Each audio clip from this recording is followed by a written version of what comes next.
Hi everyone and welcome to a patron-only class hosted by Shopkeep Arty, where our patrons are guaranteed access to the webinar. Now, we never want to be political in this show, so I was a bit annoyed when Hugo behind me walked in this morning wearing a Trump hat.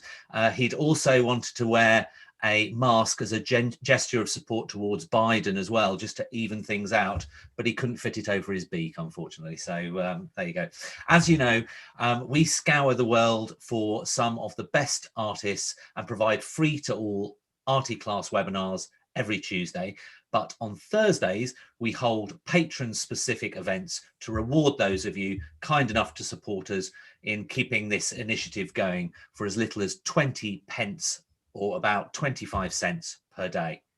Now, as well as Hugo the Penguin, we're also today introducing a new red button, which you can probably see behind me, which if I press it, it's specifically orientated around our patrons. So shall we see? Shall we see what it does? See, I had all this new stuff on this script, so it was a bit disappointing. So here we go. Are we ready? I've got to get ready for this when I press it. So I'm going to press the button now.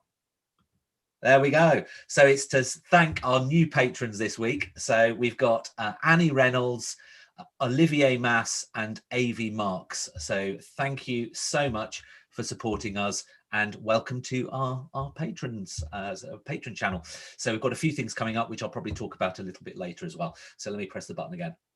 There we go. See, it works. It's good, isn't it? Right. So back to business.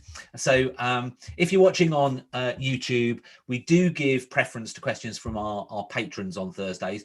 But of course, and obviously, if you're on the webinar, you can press the little hands icon and I can invite you in to ask questions directly to the artist, which this week obviously is Sarah. After a few weeks, we'll add this video into our video archive where our patrons can rewatch, post their paintings and ask questions of other patrons. As most of you know, these free 45-minute Arty classes are designed to give you a great taster of the artist, but you can then join us for a proper 2 to 3 hour workshop where we walk you through a complete painting from start to finish. It's much more immersive experience and you learn loads of tips and tricks for improving your art. It works out at just over £10 an hour, which I guess is equivalent to about $12 an hour, which is amazing value. This week, we're welcoming back Sarah Roche, who many months ago, we were just talking about it, she was actually our first international artist. So it's great to have her back. She's been very busy because she teaches a botanical watercolour and she's been doing that for about 30 years, both in the UK and the USA, and is now Education Director of Botanical Art and Illustration, as well as a founding director of the New England Society of Botanical Artists. She's won many awards for her artwork, which is included in numerous publications and collections internationally. We'll stop around halfway to take a short break and to outline Sarah's exclusive workshop, which I believe is taking place in exactly a week's time on next Thursday, the 12th of November. But for now, it's time to hand over to the main act, so to speak, and say hello to Sarah. Hello, Sarah. Hello, everyone. So nice to see you all again, and maybe hopefully there are a few new people watching. So this morning, I'm going to start teaching you how to paint leaves. And next week's class is also going to be leaves, but a bit more specific. So I'm just going to, first of all, talk about an overview of leaves, and then we're going to work on the painting that that I posted up, that was posted up on Shopkeep Arty's website. So you can, and the photograph is there too, so you can use that for your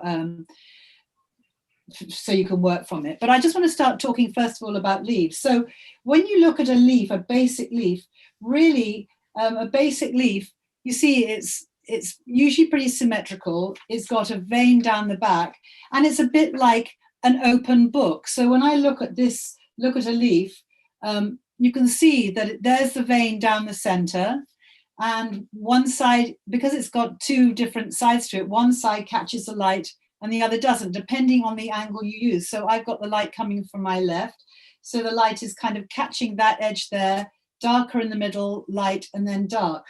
So years ago, I thought, well, this is a really good way of showing people how to do leaves. There's the basic leaf, but when you actually make it into a leaf shape, it looks more like this. So I think you can see that.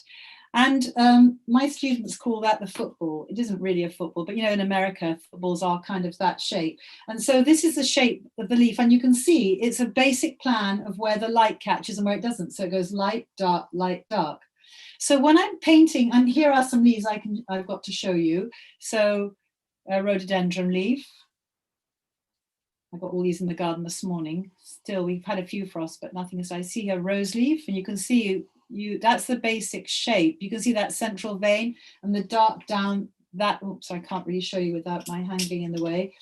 The dark down this side here. So it's light, dark, light, dark. So the trick is wherever you show the dark, and here's some more azaleas. And then here's a more tricky one, but still, even though this is tricky and you've got all those side veins, it's still going light, dark, light, dark. And some of these ones that are kind of a bit flatter, you can see the dark right along the central vein, which brings us to our basil leaf, or basil as they say it in America. Now, I haven't actually got that same basil leaf because I picked it from my garden in the summer. Here's a photograph of it, and that's the photograph that's on the website. That's your reference picture. And this is the sad basil that you can get in the supermarkets. Look at it, it's absolutely pathetic. But I'm going to choose one because I want to show you how the dark light thing works. So if I put this down here and get the light right, you can see it's basically light along here, dark along the left-hand side of the central vein. The light is catching the right-hand side of the central vein, and it's darker along the edge.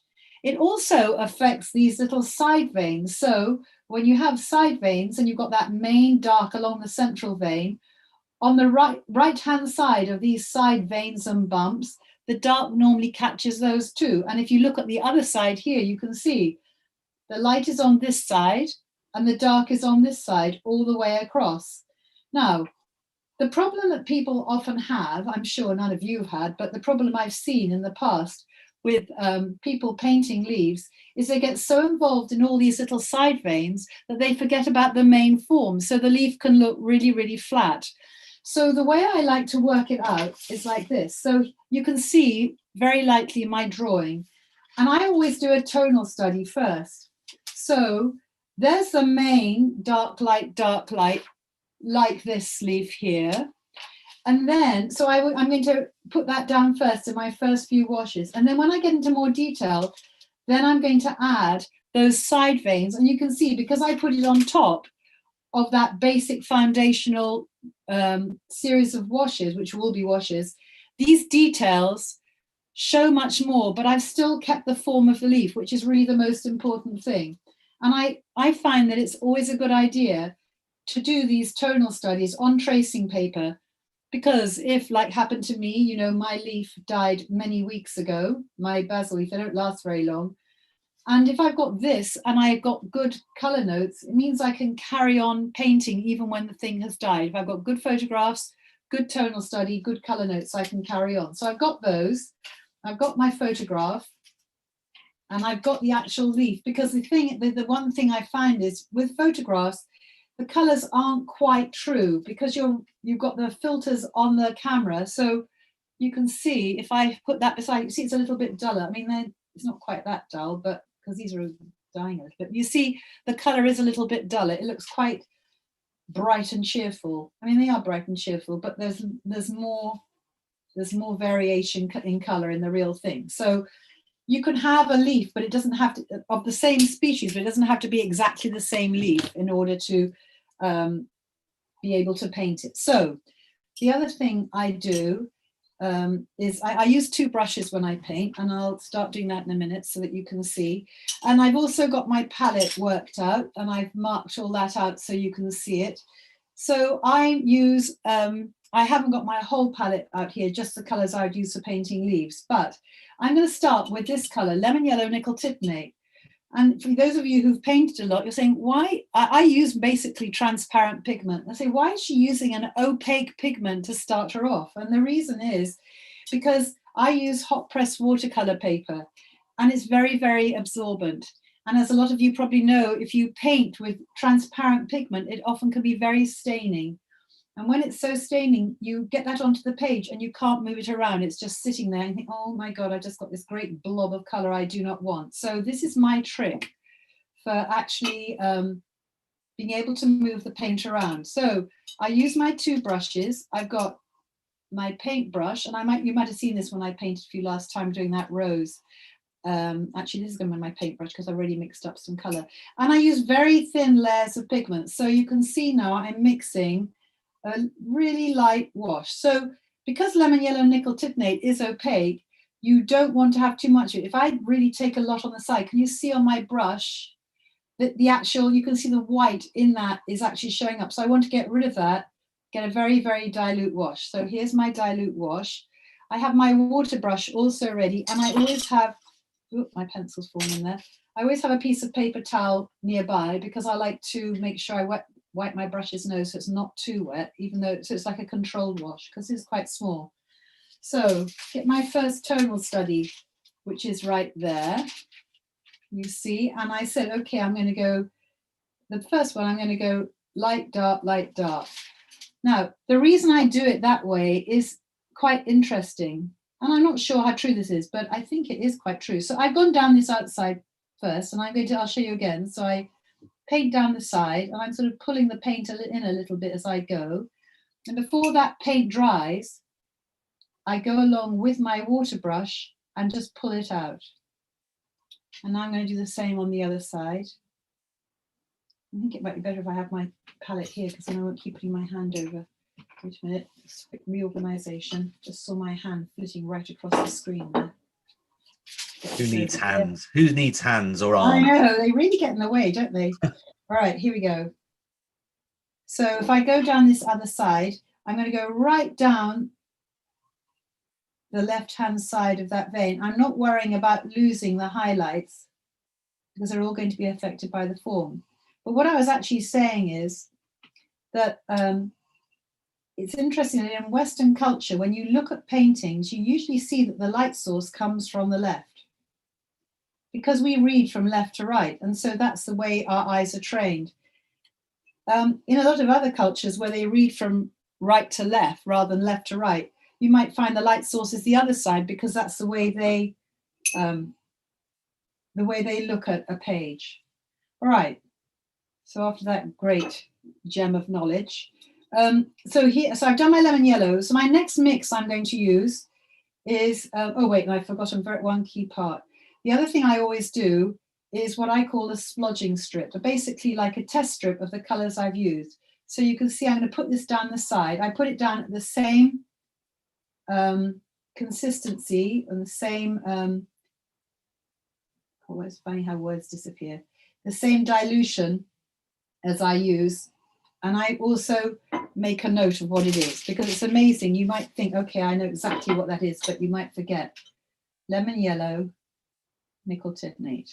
And I've got that written up at the top. Okay. So while I'm waiting for that to dry, it's going to mix up my color. So I'm going to use now Winsor Lemon and Winsor Blue Green shade. Winsor Lemon is a green biased yellow.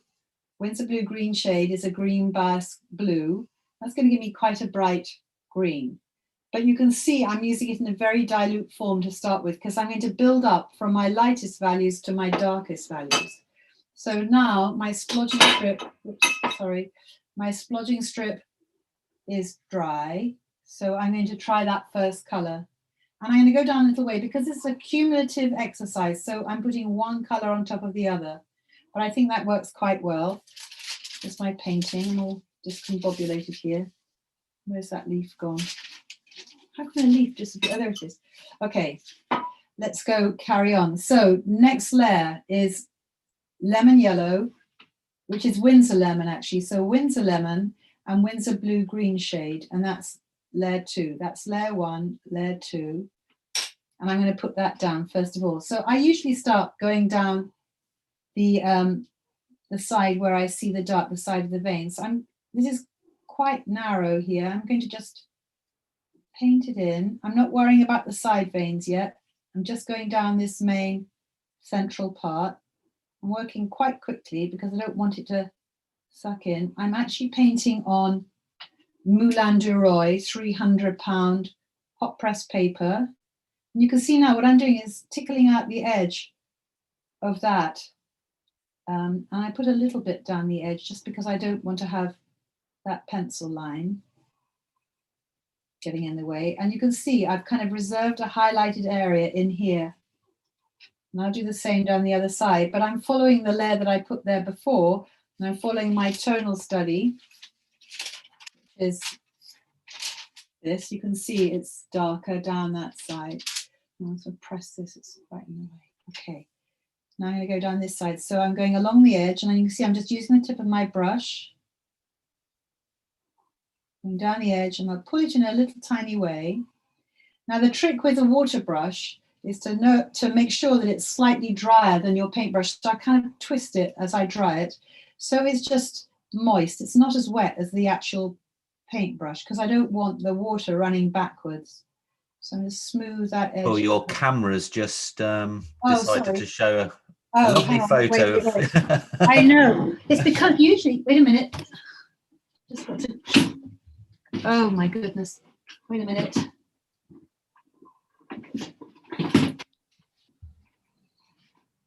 Oh, this is such a.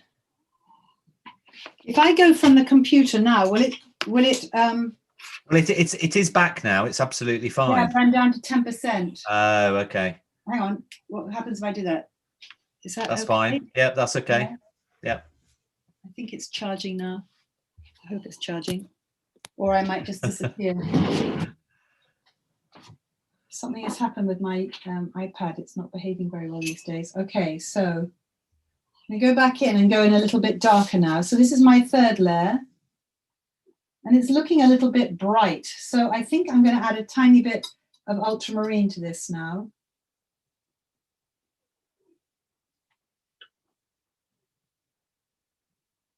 That's better. So let's go in again. Now this time I think I'm going to start showing a little bit these veins, just a little tiny bit, not too much, but just enough, not the little tiny ones, the main ones. And I'm painting down. I always start on the side where the central vein is, and you can see now I'm pulling that out. You go down here, down along here, and pull that. I'm not worrying about the side bits here, you know, and see how it's, I'm just concentrating on these central bits. And this looks quite dark, but I'm going to get a lot darker.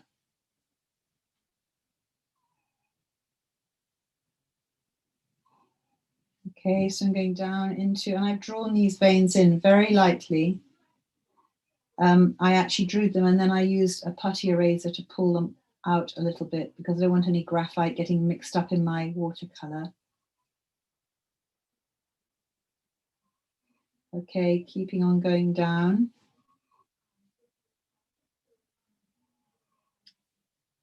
So pull it out with my watercolor brush. Now I can see there's a little bit of shadow down this side here, so I might just start showing that a little bit.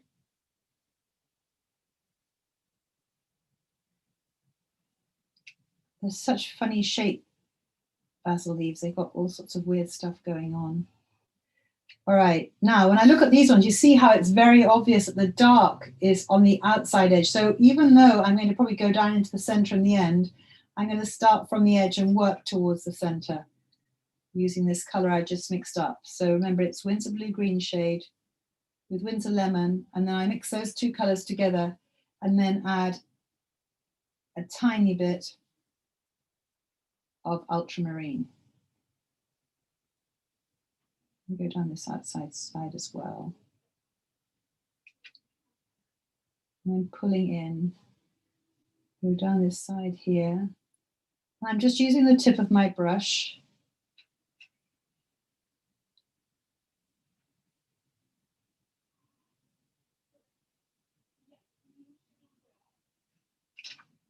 Down this side here.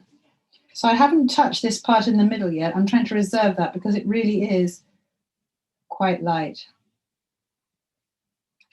You can see by using my water brush, I'm not having to keep remixing the colour. I made enough colour here to go all the way down without worrying about it. So I'm going to write down this side here. Okay, go a little bit more in here. A little bit more in here. Okay, so I'm 3 layers in now. So now I need to think, okay, what am I going to use next? I think that really I'm sticking in this same color palette. So Windsor Lemon, Windsor Lemon, Windsor Blue Green shade. And I like to mix this on a white palette so I can really see what the color's looking like. I'm getting a little bit darker, but that's looking a bit like what I'd call like Barbie green. So I'm going to add a little bit of ultramarine to it to darken it down. Oh, and also to kind of tame it a little bit.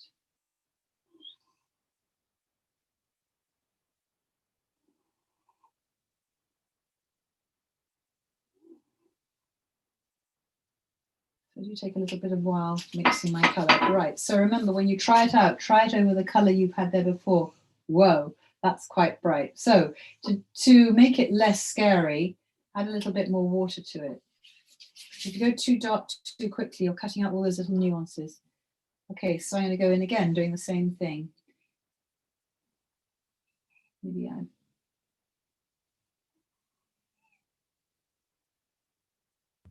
And when you go over for the 3rd, 4th, 5th time, Yeah. Sarah, is it still quite wet, the paper? No, it dries between each time. Right, okay. So botanical, because you're trying to get detail, it's not like other forms of watercolor. You really rely on there's a technique, wet on dry. So each time, this is dry, this is dry, so you can see the edges of my brush stroke. Yeah. And then when I go in with my water brush, I'm pulling that up. So I'm actually creating my own little graduated wash, but just with the brush rather than, in a bigger kind of freer painting, you would just a little bit dark on the right side here.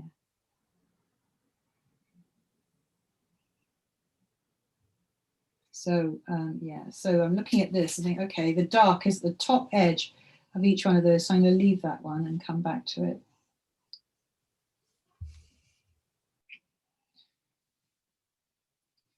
So there I've got my hard edge where I want it along the vein, but this side here, I don't want it, so I pull it out.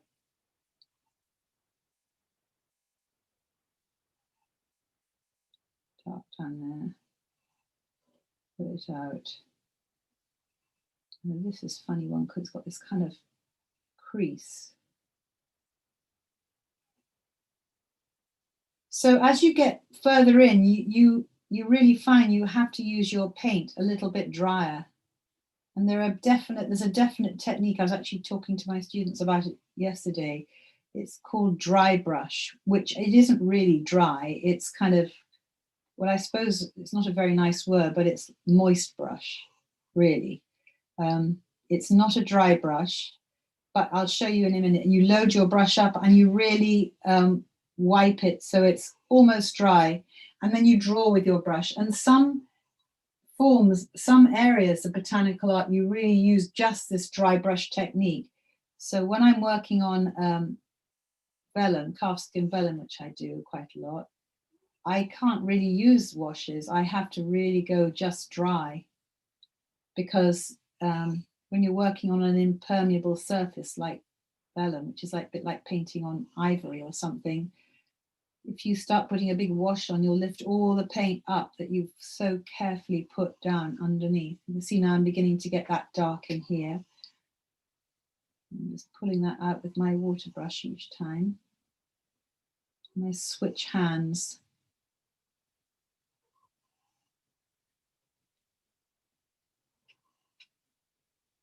So smooth the top out.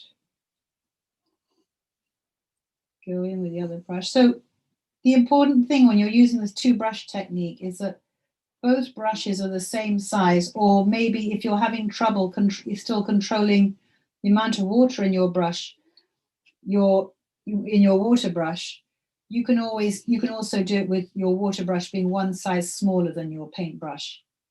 But you definitely don't want your water brush to be one size bigger than your paintbrush. So I'm actually painting with two, what are these? These are threes. These are brushes by Da Vinci, but I also really like Raphael brushes. These were just what I had today.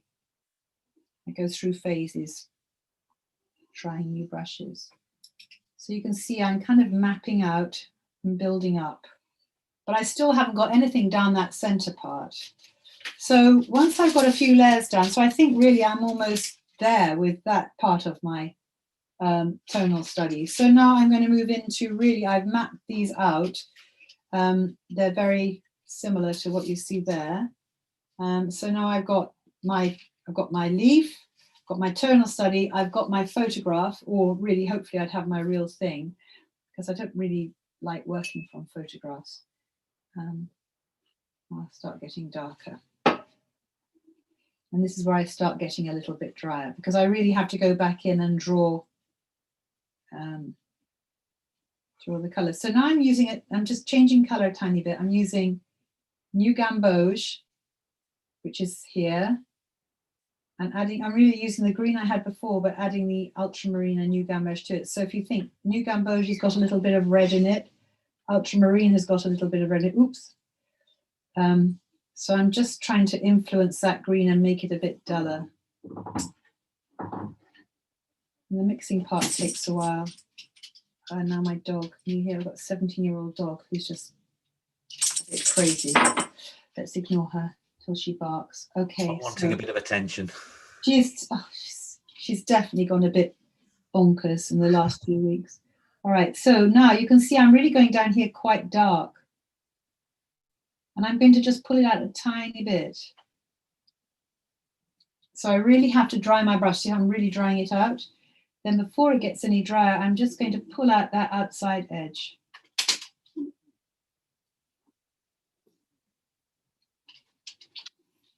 Okay, so now I'm going to go down to this one and leave a tiny line, because there's a little tiny bit of light there. And pull that out.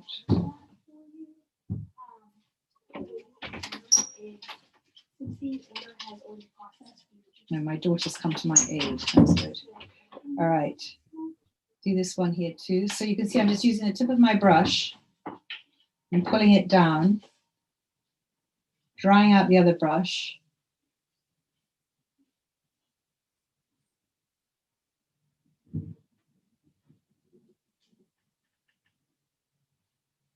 Pulling it down here. Remember when you did our last Arty class where you were focusing in on a rose, weren't you? And yeah, I was fascinated with how many layers you do. Oh yeah, so I usually like paint when I'm doing mine on my own paintings. I can put in like 30, 25, 30 layers of paint, and none of them are going to be exactly the same color. So it's not like just painting the same thing again and again. Each time you're adding like a different nuance of color. Where have I got to here? So I'm going to go down here, down here. This one's got like some little pleats in it, so I'll put those in. Paint in down here. Now the other thing you can do, which is quite useful, is I have another secret weapon, which is my I call it my scrubby brush. I know they have lots of different names. Some people call them an eliminator. There are lots of different makes of them too. I'll show you a few different ones. Wait a minute. So these are all what I call scrubby brushes, but they have different names. And the difference between them and the brush I use. So here's my brush. These brushes, you can see that they're short and flat, and they're normally synthetic.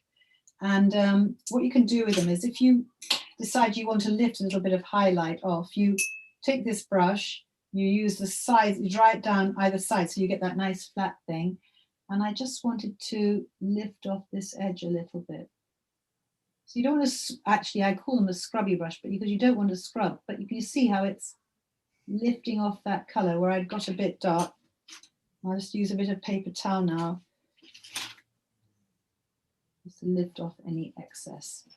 So I didn't lose that vein after all. Phew. Okay, right, get back to my color. Leave that to dry. A bit more water. Okay, so I've got down to this. So here comes the dark down this side. And I'm going to pull that out a little bit. And then come down to this next one, which sort of bends round. And pull that out a little bit. So that has time to... Right, drying out my brush. Now I'm going to touch this outside edge and pull that down. And do the same with the next one. So if you try this technique of the two brushes, do make sure you wipe your water brush in between, because you can end up just putting paint back down with it. It needs to be really, really clean. So there's a technique in, well, especially used in botanical drawing, called dry brush. And that's really when, you see how I'm using these little tiny brush strokes now.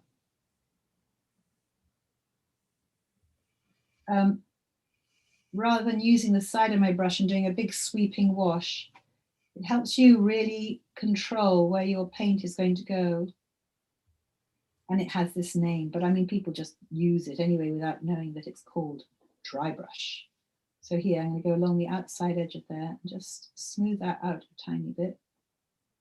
This bit has got a little bit darker. There's really weird folds down here. You have to really understand which side the dark is on, otherwise it starts looking a little bit weird. Okay, down to the bottom now, a few. A bit of dark down there. And that's lighter, goes down. Yeah, so let's go back up. Really starting to see the sort of three-dimensional. Yes, but only on one side, unfortunately. Yeah. Now, just to say, Sarah, we're sort of at the halfway mark, so I don't know whether when you finish this half of the leaf, maybe we could just take a short break. No, that's fine. I'll just you do the break. It's fine. I'll keep on going because okay. Well, it'd be great to just have a look at some of those examples of the those Christmas cards that you were talking about. We're just going to take a short little break now, just to ask Sarah about her workshop that she's going to do next Thursday. It's going to be 2 to 3 hours. Before we do that, if you're watching this on YouTube, if you're enjoying it, it's a fascinating thing with all these different layers and everything, but if you are, please do hit the like button. Next Thursday, Sarah, what you're going to be focused on is you're going to be taking some of these elements that we're doing today, but you can be combining it into a composition specifically for a Christmas card, as I understand. That's so true. So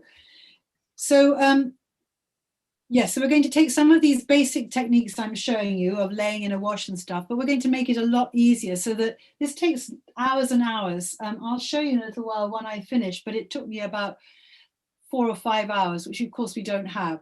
So in 2 hours, you can really get a pretty good card done. And you can see, if you've looked at all at that workshop, you can see that we're going to use micron pens. Micron pens are, they're waterproof drawing pens, and so you can draw them and establish the outside edge of your leaf, and then just drop in loose layers of watercolor. I mean, you might use more than one layer.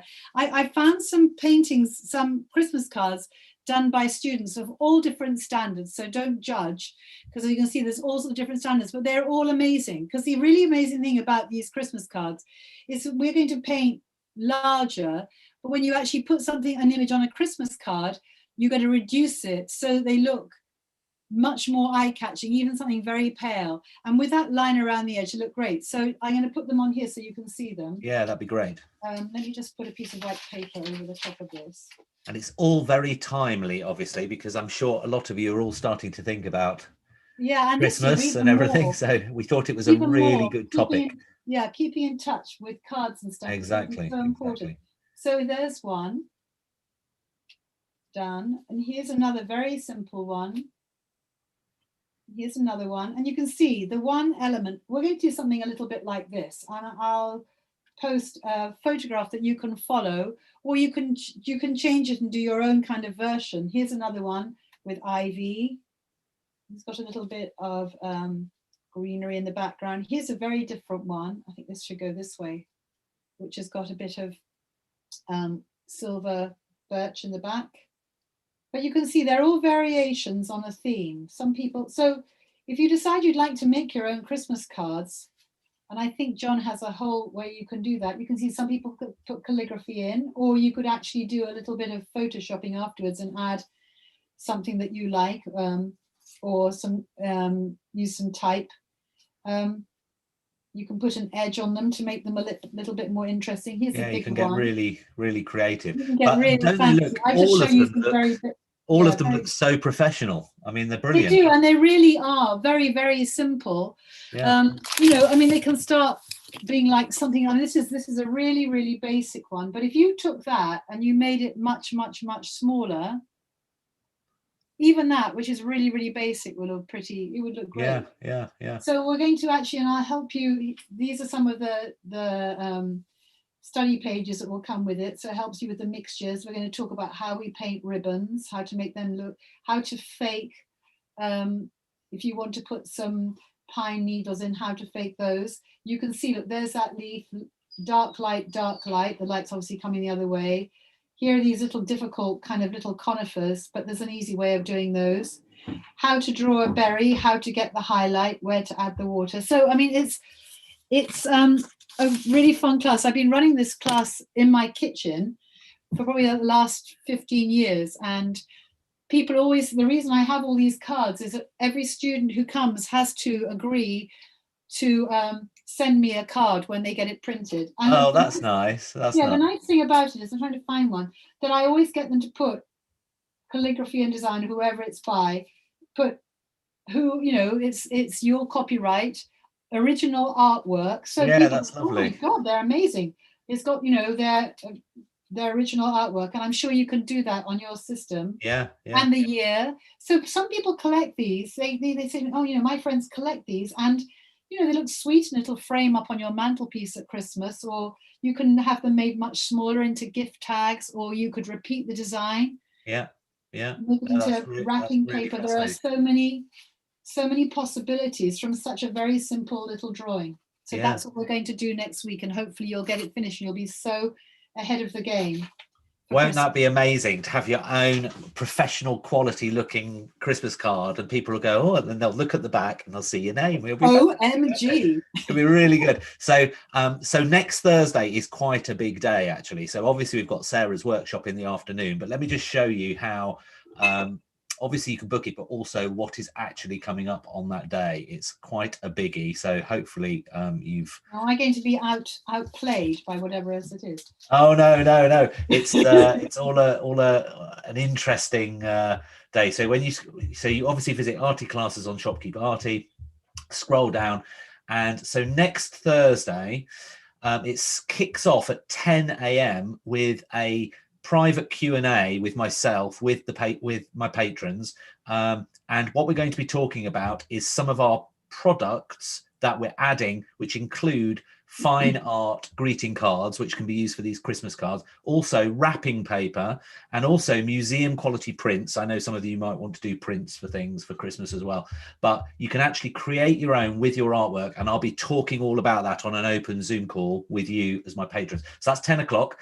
Then following that at 2 p.m, which is the normal time, we're welcoming back Michael Yazowicz, who from Poland, who's an amazing, he's done some amazing watercolors. I mean, he did if I look back at my workshop archive, we had, let me just go back down to where he did his, here we go. He did it was a winter station with a train coming through. That was his painting there that he did with the train coming through the snow. He captured snow really well. Anyway, so he's going to be doing a patron class then. But then following that, we're going to be able to put all these techniques into play. So that's a free patron class there. And then Sarah's workshop, where she's going to be working on the Christmas cards in the afternoon. So by then we would have discussed, it's quite full on, but you don't have to, you don't have to do all of them, but it could be a whole day full of arty stuff, and you'll be able to learn loads about how you can create your own cards, own wrapping paper, then have a bit of downtime watching or following along with Michael, and then we can start creating your own cards in the afternoon with Sarah. So could be a really amazing day. So let's go back to Sarah now and see how we're getting on with this leaf. By the way, Victoria has said, this is a fascinating technique and so well explained. I'm really enjoying it. Thank you, Sarah. Oh, thank you. Well, I'm very, anyone has questions, I'm very happy to answer them. But this basic technique is very, very useful, because I think a lot of the problems people have is controlling the amount of water and paint on their brush. And I think you can use this for any technique, really, any watercolor technique, even if it's a very loose technique. It means you can control the color, but also you don't lose the color on your brush. I think it's so frustrating when you have the most perfect color, whether you're painting a landscape or whatever, and then you've lost it when you have to wash out your brush to pull your paint around. So this is a way of doing it. You can see I'm getting closer in towards the center, because you can see that I've got to show what's happening on the right hand side of this vein. I can't leave it just like in just white. That's not going to work. So I'm just going to get this a little bit darker. And then I'll go into another area. You can see the other side I got a lot darker, so I need to do a couple more layers on this side while that other side dries.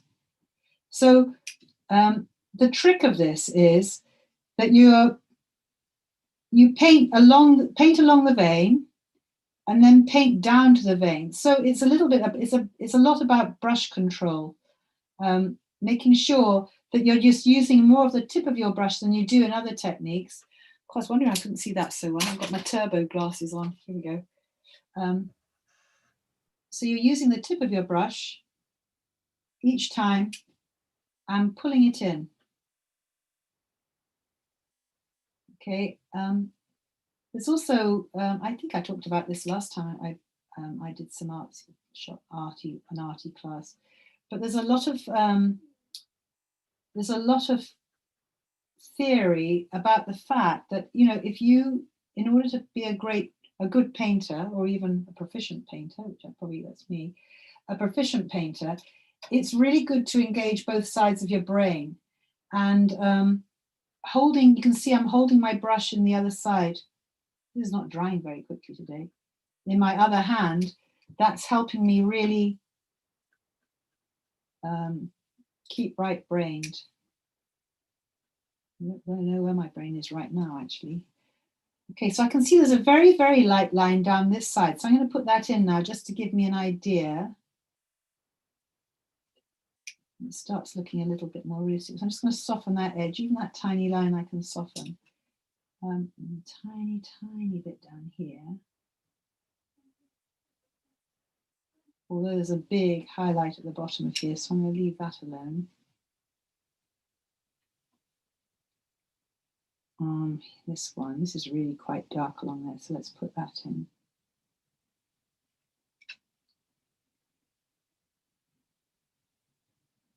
And that one's coming darker. So the other thing I find really keeps me focused is talking to myself while I paint. I'm sure a lot of artists do this. I'm getting a little bit darker now. I'm going more into my ultramarine New Gambogi mix now. But it's very easy when you're painting for your mind to drift to other things. So I find that if I keep a running commentary going in my head on what I'm trying to do, it keeps me really focused on what I'm doing here. So I want to put this little tiny vein in now. I can see the dark is at the bottom of it.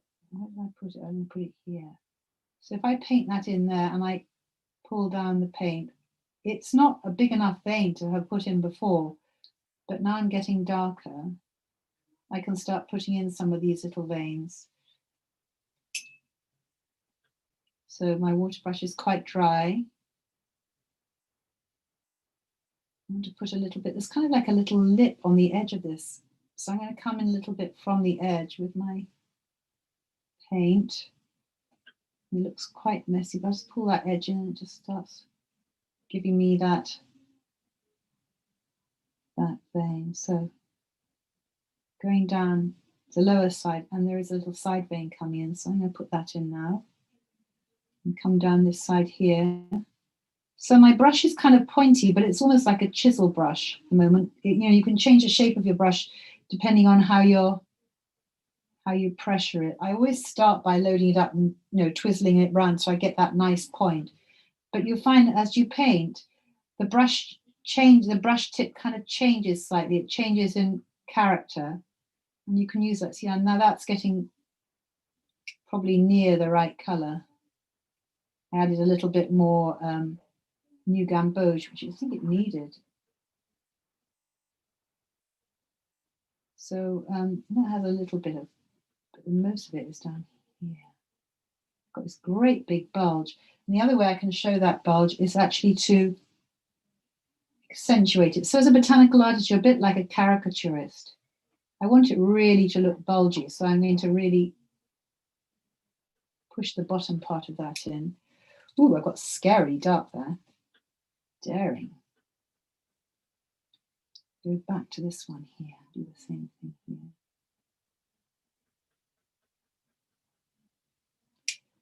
So this technique is useful for a lot of different leaves, and I'll just show you. So so here's another leaf I painted quite recently. It's in fact the one that was on the wall behind John. But here are my two. Hang on, let me turn something over so you can see. So here are my two layers. There's my first layer, my dark light wash. Here are the wrong way up. Here's my next layer, so I know where my darks and lights are going to be. And here is the final painting with the darks and lights. This has took me quite a long time to paint. You see that? A good old Swiss chard leaf. And then when you get to leaves that are a bit flatter, you still start off with your dark light wash. But you see how this is a Japanese maple, has got a lot flatter. So I'm still, you can still see in some areas, sorry, the dark light wash, but I'm concentrated on the changes in color and the lovely twisty edges. And then this one's a variegated one, which is different again. So this one, you still start, but you start painting it in this very pale creamy color, and you do the same thing, the light, dark, and then you go in with that mid color and paint the next area, the variegation, same thing, and then finally you go into that dark color. If you go into dark color first, it can end up looking very flat. Here's a strawberry leaf, not quite finished, but you see it's got like lots of bumps going the other way too. So now we're getting really techy. So this is light, dark, and then you can see it going light, dark, and then now it's going, I've got the dark down here, so it's going dark, light, all the way up the bumps. So that's quite an interesting one. Are you able to hold that slightly closer to the camera at all? Yeah. Perfect. You see that? They're lovely, those four leaves. They work really well on a page together, don't they? Yeah, they'd look nice on a card, wouldn't they? They would. Awesome wrapping paper. So this is another one, not finished. I did this for a class, but you can see now here, you can see the dark light of an ivy leaf, which is really very flat. And then I've gone into bigger areas. So then I've done this area, that area, painting between the veins instead of, making it bumpy. And then finally gone into the really, really tiny areas. So you've got that happening. Then this one is quite interesting, because then what do you do for hairy leaves? So for hairy leaves, so I don't know if you can see those little tiny hairs. Can you see them there? I don't know if you can see that. A little bit, yeah, a little bit. You see it? So this is an African violet. So you can see light, dark, and then light, dark. But on African violets, they're very, very hairy. So you want to show that hairiness, but you can't show it in the light bits. If you show it everywhere, it's going to look flat. So if you look on that little edge there, I don't know if you can see that. Yes. Right there. You can see little tiny hairs. Yes. I painted those in afterwards, but I only put them in again where the dark is against the light. I don't put it in all over. That's just amazing. Where the light. And then I've got one more. Oh, I've got two more actually. So this one here is quite interesting. So this is showing the build up. If you're doing something like a primrose leaves, which is kind of like the bane of every botanical artist's life. So here's the first wash, light, dark. And then you can see this part here. These are what I hand out to my students. And I would probably send you some of these too. I could even do it after the class. next week. So this goes light, dark, and you can see the dark is at the bottom. So you do each stage. You don't try and do all of it at once, because you need to maintain the whole form, which is going back to that very basic first folded piece of paper. That's what you're trying to show. So then your third layer, then you start putting in those side bumps. So you do 1 layer, 2 layers, 3 layers, and that's like 4 or 5 layers in. And then this is actually a really good exercise. If you go to this, when you're allowed out the supermarket and you buy a bag of salad. Yeah. So in a bag of salad, and in America they call it mesclun salad. I don't know what you call it in England. They call it like mixed greens or herb salad or something like that. Yeah. You find lots of different leaves, and they all have different personalities. So, you know, you can see this is like a little kale leaf. This is a what do you call it in England? Rocket. We call it arugula. Arugula. This is a little beet leaf, and this is a romaine leaf. And you can see I keep a good list of the colours I use. There's my splodging strip. So if I decide, oh, I really want to finish that, I have one more leaf to go. If I've got good photographs, I've got good colour notes, I can definitely go back and do it. So there's some of those. Yeah, so wow, that's brilliant. Now we've got a few questions, Sarah, actually. So Susie's asked, what if the actual leaf colour is darker in places or even a different colour? Do you wait and do that at a later stage? Yes. So that's like that variegated one. If it's a different colour or a darker one, or say you're doing autumn leaves or fall leaves, you'd paint in your colour and then drop colours in. Yeah. Yeah, she said, I think what I'm trying to see is the 3D laid down first with local colour added later. Trying to work out what you establish the 3D right from the beginning, but you emphasize it with a local colour later. So you can see like this one. You can see the pale layers and you can see the build-up. This is a rose that's not yet finished, but you can see how I'm actually now emphasizing the dark. Now, if that was a variegated leaf and I could do it. And I wanted to say, okay, it's got like a dark, hang on. I'm just trying to mix up a slightly darker colour. Say it's got like a dark area. That dark area is going to rely on the other colour. So if I say, okay, I'm going to go in the darker area and make like a, oh, are you seeing that? Make like a little dark patch there. I still rely on that dark light, and I will lift it in that area there. You see what I mean? Yeah, no, that's great. So, and Suzanne's asked, with regards to the hairs on that leaf. Oh yeah, the hairs. Did you use gouache for that? Yes, I used a very, very fine. I used one of my miniature brushes that I use when I'm painting on vellum. So I have these little tiny miniature brushes. Here's one. And actually in the UK, you can get them from Rosemary and Company. Okay. Well, I mean, that's where I get them from here. I have them actually made for my program. Look, they're very fancy. They put the name of the program on. So I use those and use a tiny bit of white gouache. I actually use opaque white watercolor. Look at these glasses, they're so weird. Opaque white watercolor paint for them. And mixed up very, very, and do it, you have to do it at the very, very, very end, because if you go over the top, you're just going to wipe it all away. So do that. Sometimes though, if it's on the edge of a leaf, if you're doing something like a sunflower leaf or a sunflower, I've got a painting, but I can't get into it now. When you're looking at the sepals on a sunflower and they have those little hairs along the edge and then you have the petal, or you have another layer on top. There, the best thing to do is to paint round them, which sounds ridiculous because they're tiny, but with a tip of your brush, you could actually, get rid of that so I can see what I'm doing. You could actually paint round them. So I don't know if you see, if I paint them in like very fine, and then I can paint up to them so that they are, you leave them the layer before. Okay. Yeah.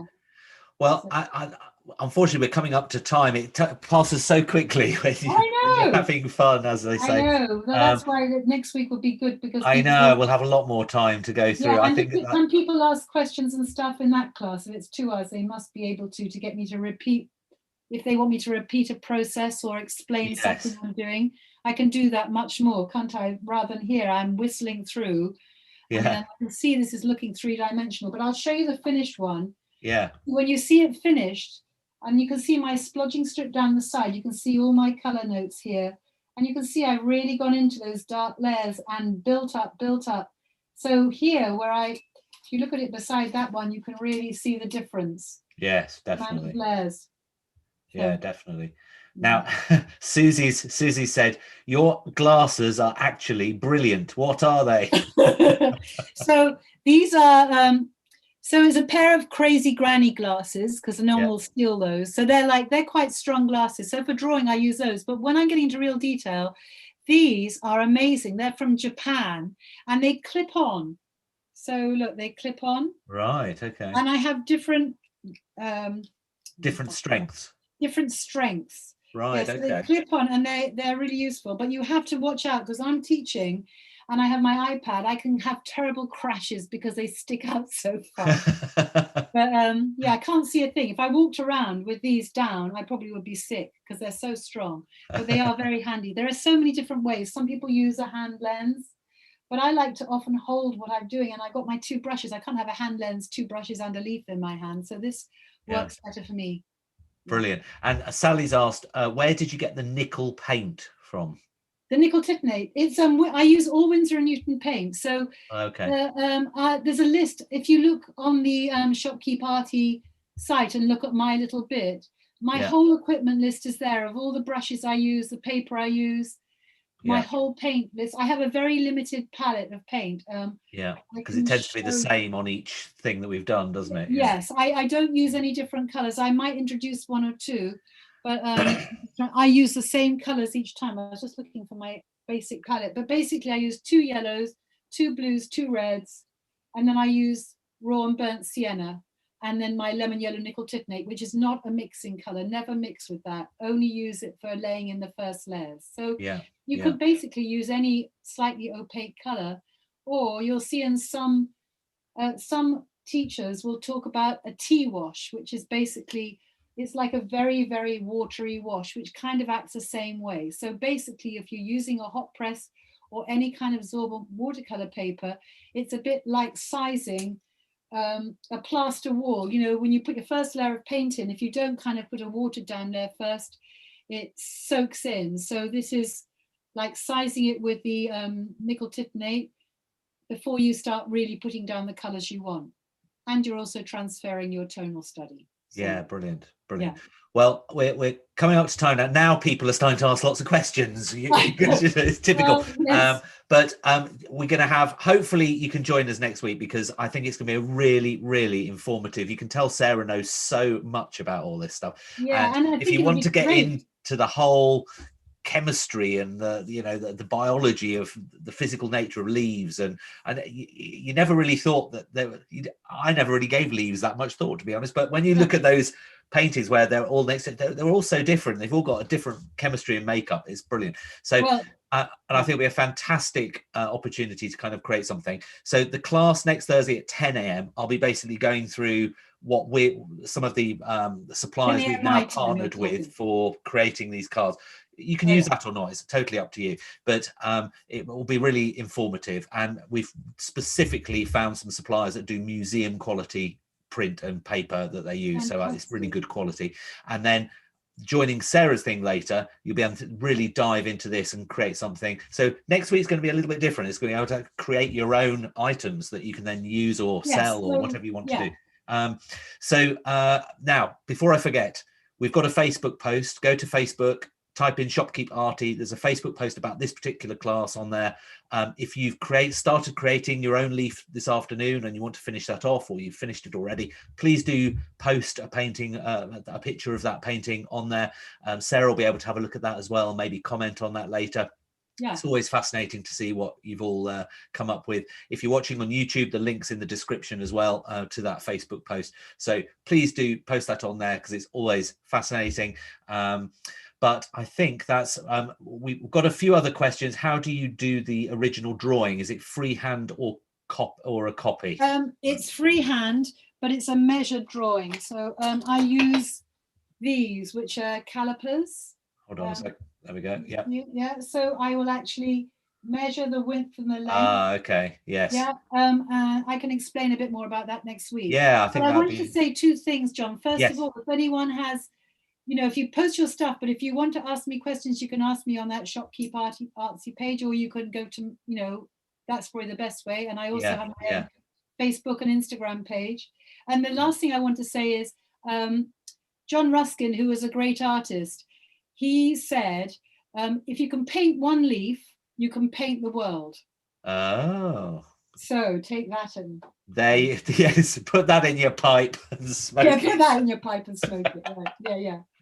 Brilliant. Well, thank you to you for joining us today. It's been great to have you here, and it's been a fascinating class, but I loved it. And obviously, until next time, we've got some great things coming up next week. And obviously, you'll get your email if you've registered for this. You'll get an email on Saturday morning normally, telling you everything, all the highlights from this week, and then what's coming up next week. So I'll send you a reminder about that as well. So until then, it's goodbye from me, and obviously thank you so much, and goodbye to Sarah. Bye-bye, everybody. Nice to have met you all. Yeah.